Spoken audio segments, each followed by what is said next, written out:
নমস্কার। শিবরাত্রির দিন যোগেশ্বর মহাদেবের উদ্দেশ্যে লেখা এই কবিতাটি আজকে শুনতে আমরা একটু থামব। কবিতাটির নাম নিঃশব্দের শব্দ। শুনব নিঃশব্দের শব্দ। পেছনে যে মন্ত্রটা বাজছে সেটা হচ্ছে শান্তির আহ্বান, কিন্তু আমরা মন্ত্র শুনবো না, আমরা শুনবো নিঃশ্বাস। আজকের কবিতা নিঃশব্দে নিঃশ্বাস। রাত্রির গভীরে যার প্রথম স্পন্দন, পৃথিবীর অঘোর নিমগ্নে জেগে থাকে শুধু একটু শ্বাস, আর তার সঙ্গে জেগে থাকে একটা চোখ। বুকে বাঁধা এক অদৃশ্য ভার, যেন অন্তরাল থেকে কেউ নিভৃতে স্পর্শ করে স্থিরতা।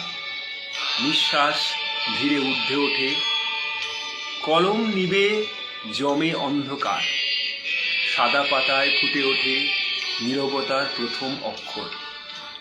শব্দ জন্মায় না কোলাহলে, জন্মায় বিলয়। সব মৃত্যু নিথরতা নয়, কিছু মৃত্যু আলো। অন্ধকারের অন্তঃস্থলে জ্বলে ওঠে নীল স্থিরতা। বাইরের রাত্রি স্থির, ভেতরে জেগে থাকে এক নিরাকার জাগরণ। অন্ধকারের গর্ভে একটা নীল দ্বীপ জ্বলে, তার আলোয় ফিরে আসে পথিক, ফিরে আসে নিজের দিকে। শেষে থাকে শুধু একটা নিঃশব্দ নিঃশ্বাস।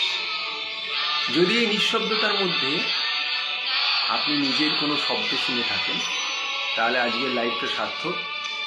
কমেন্টে লিখতে পারেন ওম যোগেশ্বরায় নমঃ। শান্ত থাকুন, শ্বাস নিন, নিজের ভিতরে ফিরে যান। নমস্কার।